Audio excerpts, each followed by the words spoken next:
ಎಲ್ರಿಗೂ ನಮಸ್ಕಾರ. ನಾನು ನಿಮ್ಮ ಚನ್ನಬಸಪ್ಪ ಕಾಳೆ, ರಂಗಭೂಮಿ ಕಲಾವಿದ. ಇವತ್ತು ನನ್ನ ಜೊತೆ ಉಡಾಳ್ ಮೆಂಬರ್ ನಿರ್ದೇಶಕ ಜಗದೀಶ್ ಮೂಕಿಯವರು ಇದ್ದಾರೆ. ಅವ್ರ ಜೊತೆ ಸ್ವಲ್ಪ ಸಣ್ಣದಾಗಿ ಒಂದು ವಿಶೇಷವಾದ ಮಾತನ್ನು ಮಾತಾಡಬೇಕಂತೇಳಿ ಬಂದೀವಿ. ಈಗ ಜಗದೀಶ್ ಮೂಕಿಯವರಿದ್ದಾರೆ. ಜಗದೀಶ್ ಮೂಕಿಯವರೇ, ಸರ್, ರೈತನ ಮಕ್ಕಳು ನಾಟಕ ಮಾಡ್ತಾಯಿದ್ರಿ. ಹಾಂ ಸರ್, ರೈತನ ಮಕ್ಕಳು ನಾಟಕ ಸರ್. ರೈತನ ಮಕ್ಕಳು ನಾಟಕ ಮಾಡ್ತಾಯಿದ್ರಿ. ಹೌದು ಸರ್, ಅದರಲ್ಲಿ ಪ್ರಯೋಗ ಮಾಡಿ. ಹೌದು, ಮುಖ್ಯ ಪಾತ್ರ ಶಿವರುದ್ರನ ಪಾತ್ರ ನೀವು ಮಾಡಾಕತ್ತೀರಿ ಅಂತ ಗೊತ್ತಾಯ್ತು. ಆಮೇಲೆ ಸಾಕಷ್ಟು ನಾಟಕಗಳನ್ನು ಮಾಡಿದಿರಿ. ಮಗ ಹೋದ್ರು ಮಾಂಗಲ್ಯ ಬೇಕು, ಸುಮಾರು 100 ನಾಟಕ ಮಾಡಿರಿ. ಹೌದು ಸರ್. ಈಗ ಏನಾಗಿದೆ, ದೇಶಕ್ಕೆ ಅನ್ನ ನೀಡೋ ರೈತ, ದೇಶದ ಬೆನ್ನೆಲುಬು ರೈತ ಅಂತ ಹೇಳ್ತಾರೆ. ಆದರೆ ಈಗ ಏನಾಗಿದೆ ಅಂತಂದರೆ, ರೈತರ ಮಕ್ಕಳಿಗೆ ಯಾರೂ ಕನ್ಯೆ ಕೊಡ್ತಾ ಇಲ್ಲ. ಹೌದಲ್ಲ? ಕರೆ ಸರ್. ಆದರೆ ನೀವು ಈಗ ಒಂದು ಚಲನಚಿತ್ರ ಮಾಡಿದ್ದೀರಿ, ರೈತರ ಮಕ್ಕಳಿಗೆ ಹೆಣ್ಣು ಕೊಡಿ ಅಂದರೆ ರೈತರ ಮಕ್ಕಳಿಗೆ ಹೆಣ್ಣು ಕೊಡಬೇಕಂತ ತೀರ್ಮಾನ ಮಾಡಿಕೊಂಡು ನೀವು ಚಲನಚಿತ್ರ ಮಾಡಿರಿ. ಹೌದು ಸರ್. ಈ ಬಗ್ಗೆ ನೀವು ಏನು ಹೇಳೋಕ್ಕೆ ಇಷ್ಟಪಡ್ತೀರಿ? ಸರ್, ಇದು ಸದ್ಯದ ಪ್ರಸಕ್ತ ಒಂದು ಸಮಸ್ಯೆ. ಇದು ಸಮಾಜದಾಗ ಏನಾಗೈತಿ, ರೈತರ ಮಕ್ಕಳಿಗೆ ಹೆಣ್ಣು ಕೊಡೋಲ್ರು ಅಂತೇಳಿ ಲಾಜಿಕಾಗಿ ವಿಚಾರ ಮಾಡಿದ್ರೆ ರೈತರ ಮಕ್ಕಳಿಗೆ ರೈತರ ಕೊಡೋಲ್ರು. ಹೌದು. ಈಗ ನಾನು ಏನು ಮಾಡ್ತೀನಿ, ನಾನೊಬ್ಬ ರೈತ ಅದನ್ನು ನನ್ನ ಮಗ ಇರ್ತಾನೋ, ನನ್ನ ಮಗಳು ಇರ್ತಾಳೆ ಅಂದ್ಕೊಳ್ರಿ, ಮಗಳನ್ನು ನಾನು ಏನು ಮಾಡ್ತೀನಿ, ನೌಕರಿ ಇದ್ದಾಗ ಕೊಟ್ಬಿಡ್ತೀನಿ. ಹೌದು. ಮತ್ತು ನನ್ನ ಮಗಗೆ ನಾನು ಏನು ಮಾಡ್ತೀನಿ, ಇದು ನನ್ನ ಮಗ ಕಮ್ತ ಮಾಡ್ತಿರ್ತಾನೆ ಅಂದ್ರೆ ವ್ಯವಸಾಯ ಮಾಡ್ತಿರ್ತಾನೆ. ಹೌದು. ಅವಾಗ ನಾನು ಮಾತ್ರ ಕನ್ಯೆ ಕೊಡ್ರಿ ಅಂತ ಕೇಳ್ತೀನಿ. ನಾನು ಒಬ್ಬ ರೈತರ ಮಗ ಆಗಿ ನನ್ನ ಮಗಳನ್ನು ನಾನು ಒಳ್ಳೆ ಒಂದು ರೈತರಂದ್ರೆ ಏನು ಇದು ಸಾಮಾನ್ಯ ಅಲ್ಲ ಸರ್. ಇವಾಗ ರೈತರಂದು ಬೇಕಾದಂಗೆ ಇದ್ದಾರೆ. ಕೋಟ್ಯಾಧಿಪತಿಗಳು ರೈತರು ಇದ್ದಾರೆ, ಲಕ್ಷಾಧಿಪತಿಗಳು ಒಳ್ಳೆ ತಿಳುವಳಿಕೆ ಇದ್ದವರು ಇದ್ದಾರೆ, ಕಡಿಮೆ ಜಮೀನಲ್ಲೇ ಒಳ್ಳೆ ಉತ್ಪನ್ನ ತೆಗೆಯುವಂಥ ರೈತರು ಇದ್ದಾರೆ, ಒಳ್ಳೆ ಎಜುಕೇಟೆಡ್ ರೈತರು ಇದ್ದಾರೆ. ಹಂಗಿರೋ ಕೊಡ್ಬೋದಿತ್ತಲ್ಲ. ಈಗ ನಿಮ್ಮ ಪ್ರಕಾರ ಇದು ನಮ್ಮಲ್ಲಿಂದನೇ ಇದು ಸಮಸ್ಯೆ ಉಲ್ಬಣ ಆಗೈತಿ ಅನ್ಕೊಂತೀವಿ. ಇದು ಪಕ್ಕಾ ಸರಿ. ಹೌದು, ಈಗ ಹೇಳಿದ್ರಿ ನೀವು. ಹೌದು, ನಾವಾದ್ರೆ ತೊಗೊಳಕ್ಕೆ ಇಷ್ಟಪಡ್ತೀವಿ, ಕೊಡೋಂಗಿಲ್ಲ. ಹೌದು. ಇವತ್ತು ಒಬ್ಬ ಪ್ಯೂನಾದರೂ ಚಿಂತಿಲ್ಲ, ಸರ್ಕಾರಿ ನೌಕರಿ ಇದ್ರೆ ಹುಡುಗಿ ಕೊಡುವಂಥ ಪರಿಸ್ಥಿತಿ ಬಂದು ಮೆಂಟಾಲಿಟಿ, ಮಾನಸಿಕತೆ ಭಾಳ ಜನರ ತಲೆಯಾಗಿ ತುಂಬ್ಕೊಂಡು ಬಿಡುತ್ತೆ ಸರ್. ಅದಕ್ಕೆ ನೀವು ಪ್ರೋಗ್ರಾಮ್, ಅವೇರ್ನೆಸ್ ಪ್ರೋಗ್ರಾಮ್ ಮಾಡಾಕತ್ತೀರಿ. ಹಾಂ ಸರ್. ಚಲನಚಿತ್ರದ ಮೂಲಕ ರೈತರ ಮಕ್ಕಳಿಗೆ ಕನ್ಯೆ ಕೊಡಲೇಬೇಕು ಅನ್ನೋ ವಾಗ್ದಾನ ಮಾಡ್ತಾ ಇದ್ದೀರಿ ಅಂತ ಅನಿಸ್ತದೆ. ಎಸ್, ರೈತರ ಮಕ್ಕಳಿಗೆ ಕನ್ಯೆ ಕೊಡಿ. ಅದ್ರ ಜೊತೆ ಒಂದು ಸಿನಿಮಾಕ್ಕೆ ಏನು ಬೇಕು ಆ ಎಲಿಮೆಂಟ್ಸ್ ಅಂತೂ ಇದೆ ಸರ್. ಲೈಟಾಗಿ ಹಾಡ್ ಆಗಿರ್ಬೋದು, ಮತ್ತು ಫೈಟ್ ಸೀನು, ಒಂದು ಸಿನಿಮಾ ಅಂತ ಬಂದಾಗ ಏನು ಬೇಕು ಫುಲ್ ಪ್ಯಾಕೇಜ್ ಅದ್ರೊಳಗೆ ಐತೆ ಸರ್.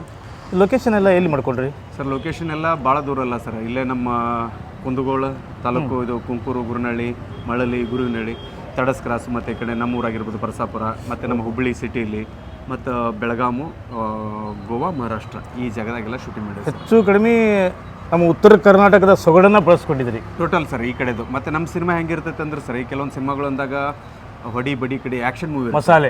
ಹಾಂ ಸರ್, ಸಿನಿಮಾಗಳು ಬೇಕೇ ಬೇಕು. ಆದರೆ ನಮ್ಮ ಸಿನಿಮಾ ಏನೈತೆ ಸರ್, ನೋಡುವಾಗ ನಿಮಗೆ ನ್ಯಾಚುರಲ್ ವಾಸ್ತವಿಕತೆ ಅನಿಸ್ತೈತಿ. ಎಲ್ಲೂ ಇದು ಸಿನಿಮಾ ಅಂತ ಅನ್ಸಲ್ಲ. ನೋಡಕತ್ತಾಗ ನ್ಯಾಚುರಲ್. ಹೌದಲ್ಲ, ನಮ್ಮ ಊರಲ್ಲೂ ಈ ಥರ ಇದು ಇಲ್ಲ, ಪರಿಸ್ಥಿತಿ ಇದೆಲ್ಲ, ಈ ಥರ ಒಂದು ಸಿನಿಮಾ ಸರ್. ಹಾಂ ಹಾಂ ಹಾಂ. ಈಗ ಸಿನಿಮಾ ನೋಡಿದ ಜನತೆ ಅಟ್ಲೀಸ್ಟ್ ಎಷ್ಟು ಜನ ಬಂದಿರ್ತಾರಲ್ಲ, ಅದರಲ್ಲಿ ಒಂದು 10% ಚೇಂಜ್ ಆಗ್ಬೋದಾ? ನಾವು ರೈತರ ಮಕ್ಕಳಿಗೆ ಹೆಣ್ಣು ಕೊಡಲೇಬೇಕು ಅನ್ನಂಗೆ ಸಿನಿಮಾ ಸರ್. ಇನ್ನೊಂದೇನಾಗೈತೆ ಅಂದ್ರೆ, ನಾವು ಒಂದೇನೋ ಒಂದು ಮೆಸೇಜ್ ಕೊಡ್ತೀವಿ ಅಂತ ಅಂದ್ಬಿಟ್ಲೆ ಅದನ್ನು ಜನ ಸ್ವೀಕಾರ ಮಾಡ್ತಾರೋ ಅನ್ಕೊಳ್ಳೋದು ಒಂದು ತಪ್ಪು. ಹಂಗಂತೇಳಿ ಸ್ವೀಕಾರ ಮಾಡಲ್ಲ ಅನ್ಕೊಳ್ಳೋದು ತಪ್ಪು ಸರ್. ಅಟ್ಲೀಸ್ಟ್ ಅವ್ರ ಮೈಂಡಲ್ಲಿ ಸ್ವಲ್ಪ ಆದರೂ, ಒಂದು 100 ಜನ ನೋಡಿದಾಗ ನೀವು ಹೇಳ್ದಂಗೆ ಒಂದು 10% ಜನರಲ್ಲಿ ಆದರೂ ಆ ಒಂದು ಬದಲಾವಣೆ ಬರುತ್ತೆ. ಹೌದಲ್ಲ, ನಾವೇ ಮಾಡ್ಕೊಳ್ತಾ ಇರೋ ತಪ್ಪಿದು ನಾವು ಮಾಡ್ಬೋದತ್ತಲ್ಲ ಅಂತೇಳಿ ಬರುತ್ತೆ ಸರ್. ಅಲ್ಲ, ನಾವು ಯಾವುದೇ ಕೆಲಸ ಮಾಡಿದರೂ ಮನುಷ್ಯ ಆಶಾವಾದಿ. ಹೌದು ಸರ್. ಏನೋ ಒಂದು ಇಟ್ಕೊಂಡು ಏನೋ ಒಂದು ಕೊಡಬೇಕು, ಮೆಸೇಜ್ ಕೊಡಬೇಕು, ಸಂದೇಶವನ್ನು ಕೊಡಬೇಕು ಅನ್ನೋದು ಇದ್ದೇ ಇರ್ತೈತಿ. ಅದ್ರಾಗ ಮತ್ತು ನಿಮ್ಮ ಚಲನಚಿತ್ರ ಇದು ಮಾಡಿರೋದ್ರೆ ಯಾರು ಇದ್ರ ಕತೆ, ಯಾರ್ದು ನಿರ್ದೇಶನ ಸರ್? ಕತೆ, ಚಿತ್ರಕಥೆ, ನಿರ್ದೇಶನ ಮತ್ತು ನಿರ್ಮಾಣ, ಪ್ರೊಡಕ್ಷನ್ ಸಹಿತ ನಮ್ಮ ಇವರು ಕೆಂಪರಾಮ್ ಹಿಡಿಯಲ್ ಸರ್ ಅಂತೇಳಿ. ಕೆಂಪರಾಮ್ ಹಿಡಿಯಲ್ ಅವರು. ಹಾಂ ಸರ್. ನನಗೆ ಇದು ಅವಕಾಶ ಬಂದಿದ್ದು ಅದು ನನ್ನ ಅದೃಷ್ಟ ಸರ್. ಯಾಕಂದ್ರೆ ನಾನು ಮನಸ್ಸಿನಾಗ ಅಂದ್ಕೊಂಡಿದ್ದಿಲ್ಲ ಒಂದು ಸಿನಿಮಾಕ್ಕೆ ನಾನು ಮುಖ್ಯ ಪಾತ್ರ, ಅದು ಹೀರೋ ಪಾತ್ರ ನಾ ಮಾಡ್ತೀನಿ ಅಂತೇಳಿ ನಾನು ಮನಸ್ಸಿನಾಗ ಅಂದ್ಕೊಂಡಿದ್ದಿಲ್ಲ. ಯಾಕಂದ್ರೆ ನಿಮಗೆ ಗೊತ್ತಾಯ್ತು ಸರ್, ನಾವೀಗ ಉಡಾಳ್ ಮೆಂಬರ್ ಎಲ್ಲ ಇತ್ತೀಚೆಗೆ ಮಾಡಿದ್ದೀವಿ, ಕೆಲವೊಂದು ಸೀರಿಯಲ್ಗಳಲ್ಲಿ ಮಾಡಿದ್ದೀನಿ ಅಂದರು. ನನ್ನ ಜರ್ನಿ ನಿಮಗೆ ಗೊತ್ತಾಯ್ತು ಸರ್, ನಮ್ಮ ಜನರಿಗಿಂತ. ಹೌದು. ಯಾಕಂದ್ರೆ ಬೆಂಗಳೂರಾಗಿದ್ದಾಗ ಪ್ರತಿ ಸರಿ ನಿಮ್ಗೆ ಕಳಿಸಿದ್ರಿ ಕೆಲವೊಂದು ಕಡೆ, ಇಲ್ಲಿ ಹೋಗು ಈ ಸೀರಿಯಲ್ ಮಾಡೋ ಅಂತ ಅಂದಾಗ ನೀವು ಕಳಿಸಿದಾಗ ನಾನು ಕೆಲವೊಂದು ಸೀರಿಯಲಲ್ಲಿ ಮಾಡಿದ್ದೀನಿ. ಅದು ಬದುಕು ಇರ್ಬೋದು, ಸೌಭಾಗ್ಯವತಿ ಇರ್ಬೋದು, ಸುಮಾರು ಸೀರಿಯಲ್. ಹಾಂ ಸರ್, ರೆಫರ್ ಮಾಡ್ತಿದ್ರಿ ನೀವು. ಹೌದು. ನನ್ನ ಈ ಒಂದು ಜರ್ನಿಲಿ ಇವತ್ತು ನಾನೇನೋ ದೊಡ್ಡ ಸಾಧನೆ ಅಂತಲ್ಲ ಸರ್, ಒಂದು ಏನೋ ಮಾಡಿದ್ದೀನಂದ್ರು, ಈಗ ಉಡಾಳ್ ಮೆಂಬರ್ ಆಗಿರ್ಬೋದು, ರಂಗಭೂಮಿ ಆಗಿರ್ಬೋದು, ಏನೋ ಮಾಡಿದ್ದೀನಂದ್ರು ಅದರಲ್ಲಿ ಬಹುಪಾಲು ನಿಮ್ಮದು ಒಂದು ಕೊಡುಗೆ ಇತ್ತು ಸರ್. ಯಾಕಂದ್ರೆ ನಾನೇನೋ ಎಲ್ಲೋ ಒಂದಿರೋ ನನಗೆ ಗೊತ್ತಿರಲಿಲ್ಲ. ಯಾಕಂದ್ರೆ ಬೆಂಗಳೂರು ಅಟ್ಮಾಸ್ಫಿಯರ್ ಹೆಂಗೆ, ಇದು ಇಂಡಸ್ಟ್ರಿ ಹೆಂಗಿರುತ್ತೆ ಏನು ಪ್ರತಿಯೊಂದು ಹೇಳ್ತಿದ್ರಿ ನೀವು ಇಂಥಲ್ಲಿ ಒಂದು ಕಡೆ ಹೋಗುವಾಗ ಇಲ್ಲಿ ಹೋಗು, ಇಲ್ಲಿ ಇಷ್ಟೇ ಮಾತಾಡು ಇಲ್ಲದೆ ಇರೋದು ಇವೆಲ್ಲ ಭಾಳ ಗೈಡೆನ್ಸ್ ಕೊಡ್ತಿದ್ರಿ ನನಗೆ. ಒಂದು ಏನಾಗುತ್ತೆ ಅಂತಾರೆ, ಕಲಾ ಸರಸ್ವತಿ ನಿಮ್ಮನ್ನು ಎಳ್ಕೊಂಡ್ಲು. ಒಂದು ನಿಮ್ಮಲ್ಲಿ ನಾಯಕ ನಟನ ಒಂದು ಕೆಪಾಸಿಟಿ, ಆಮೇಲೆ ಅತಿ ಹೆಚ್ಚು ಅಂತ ಹೇಳೋದಂದ್ರೆ ನೀವು ಕ್ಯಾಮ್ರಾಮನ್ ಕೂಡ, ನಿರ್ದೇಶನ ಮಾಡ್ತೀರಿ, ಸಂಭಾಷಣೆನೂ ಬರೀತೀರಿ, ಇವೆಲ್ಲನೂ ಒಳಗೂಡಿಸ್ಕೊಂಡ್ರಿ. ಈಗ ಕೆಲವೊಬ್ರಿಗೆ ಏನಿರ್ತೈತಿ, ಒಂದೇ ಈಗ ನಾನು ನಟ ಎಲ್ಲ ಬಗೆಯ ಪಾತ್ರಗಳನ್ನು ಮಾಡ್ತೀನಿ ಅಂದ್ಕೊಳ್ಳಿ, ನನಗೆ ನಿರ್ದೇಶನ ಮಾಡಲಿಕ್ಕಾಗಿಲ್ಲ, ನಾಟಕ ಬೇಕಾದಷ್ಟು ನಾನು ನಿರ್ದೇಶನ ಮಾಡೀವಿ. ಆದರೆ ಈ ರಂಗದಲ್ಲಿ ನೀವು ಎಲ್ಲ ರಂಗದಲ್ಲೂ, ರಂಗಭೂಮಿ ಇರ್ಬೋದು, ಕಿರುತೆರೆ ಇರ್ಬೋದು, ಯೂಟ್ಯೂಬ್ ಇರ್ಬೋದು, ಚಲನಚಿತ್ರ ಮಾಧ್ಯಮ ಇರ್ಬೋದು, ಇದ್ರ ಎಲ್ಲರಲ್ಲೂ ನಿರ್ದೇಶನ ನಾ ಮಾಡ್ತೀನಿ, ಕ್ಯಾಮ್ರಾನ ನಾ ಮಾಡ್ತೀನಿ, ಹೀರೋ ಪಾತ್ರನ ಮಾಡ್ತೀನಿ, ಕಡೆಗೆ ಹಾಸ್ಯ ಪಾತ್ರನೂ ನಿಮ್ಮ ಪಾತ್ರ ನಾನು ನೋಡಿ ಬಹಳ ಖುಷಿಪಟ್ಟಿದ್ದೆ ನಾನು. ಇಲ್ಲ ಸರ್, ಅದು ಮಾಡೋಕ್ಕೆ ಕಾರಣ ನೀವು ಸರ್. ಹೆಂಗಂದ್ರೆ ನೀವು ಹೇಳ್ತಿದ್ರಿ ಬರೀ ನಟ ಆಗ್ಬೇಕಂದ್ರೆ ಕಷ್ಟ ಆಯಿತು, ಏನು ಮಾಡೋಕ್ಕಾಗಲ್ಲ ಅಷ್ಟು ಸುಲಭವಾಗಿ, ಅದ್ರ ಜೊತೆ ಟೆಕ್ನಿಕಲ್ ವರ್ಕ್ ಕಲೀರಿ ಅಂತ ನೀವು ಅವಾಗ ಹೇಳ್ತಿದ್ರಿ ನಮಗೆ. ಆ ಒಂದು ಉದ್ದೇಶ ಇಟ್ಕೊಂಡು ನಾನು ಏನು ಮಾಡಿದೆ, ಕ್ಯಾಮ್ರಾ ವರ್ಕ್ ಅಂತ ಕಲಿತೆ, ಲೈಟಿಂಗ್ಸ್ ಆಗಿರ್ಬೋದು, ಸ್ಕ್ರಿಪ್ಟು, ಸಂಭಾಷಣೆ ಇವೆಲ್ಲ ಮಾಡೋದು. ಇದ್ರ ಜೊತೆಗೆ ಸಣ್ಣ ಪುಟ್ಟ ಕಿರುಚಿತ್ರ ಅವು ಮಾಡಿಕೊಂಡು ನೀವಂತೂ ಯಾವಾಗಿಂದ ನಮ್ಮ ಜೊತೆಲಿ ನಿಮ್ಮ ಜೊತೆ ಯಾಕಂದ್ರೆ ಇಲ್ಲ, ನಾನು ನಿಮ್ಮ ಜೊತೆ ಅಂದ್ರು ನೀವು ನನ್ನನ್ನು ನಿಮ್ಮ ಜೊತೆ ಇಟ್ಕೊಂಡಿರಿ. ಯಾಕಂದ್ರೆ ನಿಮ್ಮಂಥ ಹಿರಿಯರ ಒಂದು ಅನುಭವ, ನೀವು ಗೈಡೆನ್ಸ್ ಏನದಲ್ಲ ಸರ್, ಸಾಮಾನ್ಯ ಅಲ್ಲ. ಇವತ್ತು ನಿಮ್ಮ ಗೈಡೆನ್ಸಿಂದ ನಾವು ಇವತ್ತೇನೋ ಒಂದು ಹಂತಕ್ಕೆ ಬಂದೇನೆ ಅಂದ್ರೆ ನಿಮ್ಮ ಕೊಡುಗೆ ಭಾಳ ಐತೆ ಸರ್. 100% ಇದು ನಾನು ಭಗವಂತನ ಇಲ್ಲ ಸರ್, ಗಾಡ್ ಗಿಫ್ಟ್ ಅದು. ಯಾಕಂದ್ರೆ ನಮ್ಗೆ ಈಗೇನು ನೋಡ್ರಿ ಸರ್, ಏನು ಗೊತ್ತಿರಲ್ಲ ಅಂಥವು ನೀವು ಒಂದು 4 ಮಾತು ಹೇಳಿದ್ರಿ ಅಂದ್ರೆ ಅದು ಎಷ್ಟೋ ಪರಿಣಾಮಕಾರಿಯಾಗಿರುತ್ತೆ ಸರ್. ಹೀಗಾಗಿ ನನ್ನ ಇವತ್ತೇನೋ ಮಾಡೇನೆ ಅಂತಂದ್ರು, ನಾನು ಈ ಒಂದು ಸಿನಿಮಾಕ್ಕೆ ಹೀರೋ ಆಗಿರ್ಬೋದು, ಬಟ್ ನಿಜವಾಗಿ ಹೀರೋ ನೀವು ಸರ್. ಯಾಕಂದ್ರೆ ಆ ಒಂದು ಸ್ಥಾನಕ್ಕೆ ಬರ್ಬೇಕಂದ್ರೆ ನಿಮ್ಮ ಕೊಡುಗೆ ಭಾಳ ಐತೆ ಸರ್. ಆಮೇಲೆ ಈಗ ಅದು ಯಾವತ್ತು ಬಿಡುಗಡೆ? ಹಾಂ ಸರ್, ಮಾರ್ಚ್ 6ಕ್ಕೆ ಸರ್. ಈಗ ಆಲ್ರೆಡಿ ನಾವು ಪ್ರಚಾರನೂ ಮಾಡಾಕತ್ತೀವಿ. ಯಾಕಂದ್ರೆ ಪ್ರಚಾರ ಅನ್ನೋದು ಬೇಕೇ ಬೇಕು ಸರ್. ಯಾವುದೇ ಒಂದು ಇರಲಿ, ಏನೇ ಒಂದು ವಸ್ತು ಇರಲಿ, ಅದು ಸಿನಿಮಾ ಆಗಿರ್ಬೋದು, ಹೋಟೆಲ್ ಆಗಿರ್ಬೋದು, ಏನೋ ಒಂದು ಐತಂದ್ರೆ ಅದು ಪ್ರಚಾರ ಬೇಕೇ ಬೇಕಾಗುತ್ತೆ. ಆ ಒಂದು ನಿಟ್ಟಿನೊಳಗೆ ನಾವು ಭಾಳ ಪ್ರಯತ್ನ ಮಾಡಾಕತ್ತೀವಿ ಸರ್. ಅದ್ರಾಗ ಇಲ್ಲೇನು ಸ್ಟಾರ್ ಕಾಸ್ಟ್ ಇಲ್ಲ ಸರ್, ಎಲ್ಲರೂ ಹೊಸಬ್ರು. ಹೌದು, ನಾನು ಯಾರಂತ ಜನಕ್ಕೂ ಗೊತ್ತಿರಲ್ಲ, ಏನೋ ಸ್ವಲ್ಪ ಉಡಾಳ್ ಮೆಂಬರ್ ಮಾಡೋದಕ್ಕಿಂತ ಸ್ವಲ್ಪ ಜನರಿಗೆ ಗೊತ್ತಿರ್ತೀವಿ.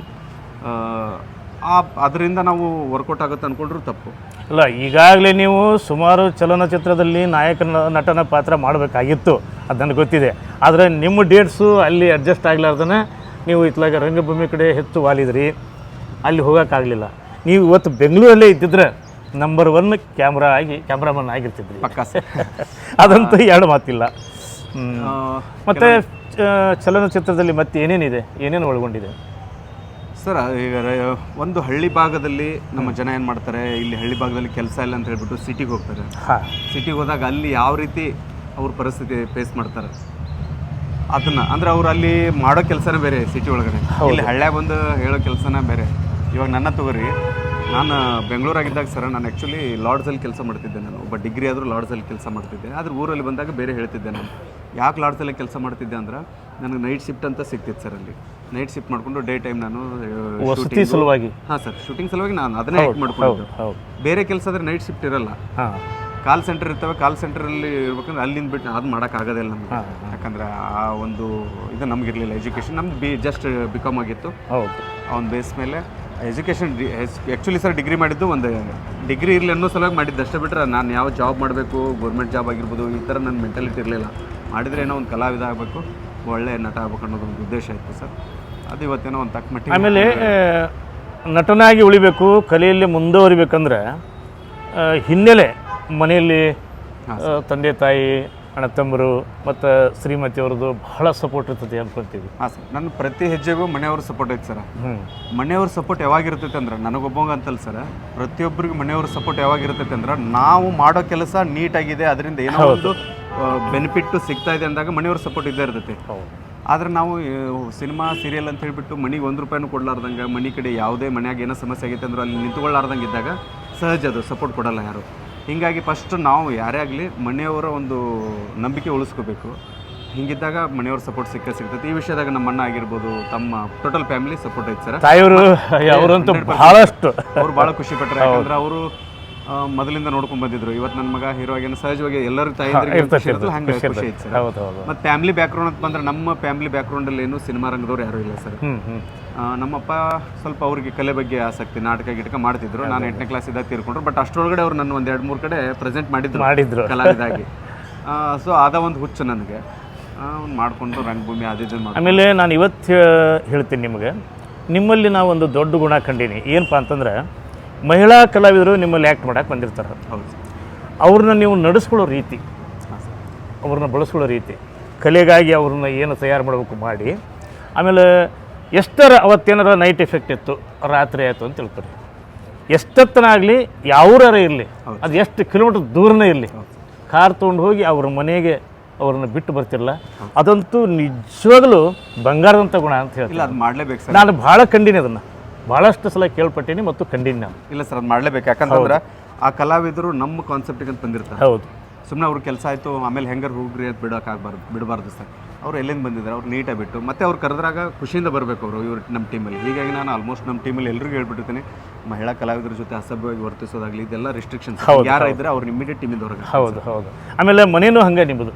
ಹಾಂ ಸರ್, ಮನೆ ಯಾವತ್ತು ಭಾಳ ಶರಣ ಇದ್ದಂಗೆ. ಕೆಲವೊಬ್ರು ಮನೆಗೆ ಹೋದಾಗ ಪಾಪ ಅವ್ರು ಹೇಳ್ತಿರ್ತಾರೆ, ಸರ್ ನಮ್ಮ ಮನ್ಯಾಗ ಸಪೋರ್ಟ್ ಇಲ್ರಿ, ಸ್ವಲ್ಪ ಇದು ಮಾಡ್ತಾರೋ ಹಂಗೆ ಹಿಂಗೆ ಅಂತೇಳಿ ಪಾಪ ಮುಜುಗರ ಪಡ್ತಿರ್ತಾರೆ. ನಮ್ಮ ಮನ್ಯಾಗ ಹಂಗಲ್ಲ, ನನಗೆ ಬೈತಾರೆ ಇನ್ನು, ಏಯ್ ನೀವು ಊಟದ್ದೆಲ್ಲ ನಾವು ಮಾಡ್ತೀವಿ, ಬರೀ ನಾನು ಜಸ್ಟ್ ರೈಸ್ ಸಾಂಬಾರು ಅಂತ ಮಾಡಿ ಅಂದಿರ್ತೀನಿ, ನೀವು ಯಾಕೆ ತ್ರಾಸ ತೊಗೊಂತಿರ್ತೀವಿ ಅಂದಾಗ, ಹಂಗಿಲ್ಲ, ಅವರು ನಿನ್ನ ಸಲುವಾಗಿ ಬಂದರು, ಎಲ್ಲ ನೀಟಾಗಿ ಮಾಡ್ತೀವಿ ಅಂತೇಳಿ ಒಂಥರ ಹಬ್ಬದ ಎಲ್ಲ ಮಾಡಿರ್ತಾರೆ. ಪದ್ಧತಿ ಪ್ರಕಾರ ಇರ್ತೈತಿ. ಆಮೇಲೆ ಹಂಗೇನಾರ ಲೇಟ್ ಆದರೂ ಇವತ್ತು ನಾನು ಅಲ್ಲಿ ಮನೆಗೆ ಹೋಗೋಕ್ಕಾಗೋಲ್ಲ, ಇಲ್ಲಿ ವಸ್ತಿ ಇರ್ತಾನೆ ಎಂದಾಗ ಕೂಡ ನಿಮ್ಮ ತಾಯಿಯವರು ಅವ್ರನ್ನ ಉಳಿಸ್ಕೊಂಡು ಮತ್ತು ಮರುದಿನ ಶೂಟಿಂಗ್ ಮತ್ತು ಅವ್ರನ್ನ ಕಳಿಸುವಂಥ ವಿಚಾರ ಕಂಡಿದ್ದೀನಿ. ಭಾಳ ಖುಷಿ, ಅಡ್ಡಿ ಇಲ್ಲ. ಹಿಂಗೆ ನಿಮ್ಮ ಜರ್ನಿ ಮುಂದುವರಿಲಿ. ಆ ಭಗವಂತ ನಿಮಗೆ ಅತಿ ಹೆಚ್ಚಿನ ಆಯುರಾರೋಗ್ಯ ಶಕ್ತಿಯನ್ನು ಕೊಡಲಿ. ಹಿಂಗೆ ಚಲನಚಿತ್ರಗಳನ್ನ ಮಾಡ್ತಾ ಹೋಗ್ರಿ. ಆಮೇಲೆ ಒಂದು ಚಲನಚಿತ್ರ 100 ಸಂದೇಶವನ್ನು ಸಾರುವಂಥ ಕೆಲಸ ಆಗಲಿ ಅಂತ ನಾನು ಆಸೆ ಪಡ್ತೀನಿ. Thank you sir. ನಿಮ್ಮ ಸಹಕಾರ ಯಾವತ್ತೂ ನಮಗೆ ಬೇಕು ಸರ್. ನಾವು ಏನೋ ಒಂದು ಸಿನಿಮಾ ಮಾಡಿದ್ದೀವಿ, ಎಲ್ಲೋ ಹೋಗ್ತೀವಿ ಅಂತ ಏನೋ ಇಲ್ಲ ಸರ್. ಒಂದು ಸಿನಿಮಾ ಬಂದಿದೆ, ಅದಕ್ಕೆ ಎಷ್ಟಾಗುತ್ತೋ ಅಷ್ಟು ನ್ಯಾಯ ಒದಗಿಸಿದ್ದು ಈಗ ಪ್ರೇಕ್ಷಕ ಪ್ರಭುಗಳ ಕೈಯಾಗೈತೆ ಸರ್. ಹೌದು. ಅವರೆಲ್ಲರೂ ಮನಸ್ಸು ಮಾಡಿ ಥಿಯೇಟ್ರಿಗೆ ಹೋಗಿ ಎಲ್ಲರೂ ಸಿನಿಮಾ ನೋಡಿ, ಅಡ್ಡಿಲ್ಲಪ್ಪ ಏನೋ ಒಂದು ಮಾಡಿದ್ದಾನೆ ಈ ಹುಡುಗ, ಇವನು ಬೆಂಬಲ ಕೊಡ್ಬೇಕಂತೇಳಿ ಅವರೆಲ್ಲ ನಿಂತು ಈ ಸಿನಿಮಾ ಗೆಲ್ಸಿದ್ದೆ ಕರೆ. ಆದರೆ ನಮಗೂ ಒಂದು ಲೈಫ್ ಸಿಗುತ್ತೆ, ನಮ್ಮ ಟೋಟಲ್ ನನಗೆ ಅಂತಾರೆ ಸರ್, ನಮ್ಮ ತಂಡಕ್ಕೆ ಒಂದು ಲೈಫ್ ಸಿಗುತ್ತೆ. ಮತ್ತೆ ಒಂದು ಬಿಟ್ಟು 2-3 ಸಿನಿಮಾಗಳನ್ನು ಮಾಡ್ತೀವಿ. ಬಹುಶಃ ಎಲ್ಲ ಪ್ರೇಕ್ಷಕ ಬಂಧುಗಳಿಗೆ ನಾನು ವಿನಂತಿ ಮಾಡ್ಕೊತೀನಿ, ಬೇಡ್ಕೊತೀನಿ, ಈ ಚಲನಚಿತ್ರವನ್ನು ದಯವಿಟ್ಟು ಥಿಯೇಟ್ರಿಗೆ ಬಂದು ನೋಡಿ, ಹರಿಸಿ, ಆಶೀರ್ವದಿಸಿ, ನಮ್ಮನ್ನು ಗೆಲ್ಲಿಸ್ತೀರಿ ಅಂತ ತಿಳ್ಕೊಂಡು ನಾನು ಮಾತನ್ನು ಮುಗಿಸ್ತೀನಿ. ಜೈ ಹಿಂದ್, ಜೈ ಕರ್ನಾಟಕ, ನಮಸ್ತೆ. ಜೈ ರಂಗಭೂಮಿ. ನಮಸ್ತೆ.